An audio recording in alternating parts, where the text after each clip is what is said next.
2018 മഹാപ്രളയത്തിൽ സർവ്വതും നഷ്ടപ്പെട്ടവർക്ക് ഈ മഴക്കാലം സമ്മാനിച്ചതും തീരാ ദുരിതം. അന്ന് പുനരധിവസിപ്പിച്ച 15 കുടുംബങ്ങളുടെ കിടപ്പാടം വീണ്ടും അപകടത്തിലായി.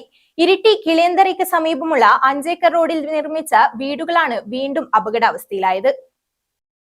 പായം പഞ്ചായത്തിലെ കൂട്ടുപുഴ വളവുപാറയിലെ പുറമ്പോക്ക് ഭൂമിയിൽ പുഴയോരത്ത് താമസിച്ചിരുന്ന 15 കുടുംബങ്ങളുടെ വീടുകൾ 2018 പ്രളയത്തിൽ പൂർണ്ണമായും തകർന്നിരുന്നു. വാടക വീടുകളിലും താൽക്കാലിക ഷെഡുകളിലും വർഷങ്ങളോളം ദുരിതജീവിതം നയിക്കുകയായിരുന്നു ഇവർ. തുടർന്നാണ് 2 വർഷം മുൻപ് ഈ 15 കുടുംബങ്ങളെ ഹിന്ദുസ്ഥാൻ യൂണിലിവർ ലിമിറ്റഡ് കമ്പനിയുടെ സാമൂഹിക ഉത്തരവാദിത്ത പദ്ധതിയുടെ ഭാഗമായി നിർമ്മിച്ച വീടുകളിലേക്ക് പുനരധിവസിപ്പിച്ചത്. ചെങ്കുത്തായ കുന്നിനെ 3 തട്ടുകളായി വിഭജിച്ച് നിർമ്മിച്ച വീടുകളിൽ ഏറ്റവും മുകളിലെ തട്ടിലുള്ള വീടുകൾക്ക് മുന്നിൽ വലിയ വിള്ളൽ രൂപപ്പെട്ടിരിക്കുകയാണ്. ഇവിടെയുള്ള കോൺക്രീറ്റ് റോഡും സംരക്ഷണ ഭിത്തിയും തള്ളിമാറി താഴത്തെ തട്ടിലെ വീടുകൾക്ക് മുകളിലേക്ക് പതിക്കാവുന്ന അവസ്ഥയിലാണുള്ളത്. ഇവിടെ പുതിയ ജീവിതം കരുപ്പിടിപ്പിക്കുന്നതിനിടെയാണ് വീണ്ടും മഴക്കാല ദുരിതം വിതച്ചത്. കുടുംബങ്ങൾ ഇപ്പോൾ ജീവഭയത്തോടെയാണ് കഴിയുന്നത്. മന്ത്രി സണ്ണി ജോസഫ്, ജനപ്രതിനിധികൾ, പഞ്ചായത്ത്, റവന്യൂ വകുപ്പ് അധികൃതർ തുടങ്ങിയവർ സ്ഥലത്ത് സന്ദർശനം നടത്തിയിട്ടുണ്ട്. പ്രശ്നപരിഹാരം കാണുമെന്ന പ്രതീക്ഷയിലാണ് കുടുംബങ്ങൾ.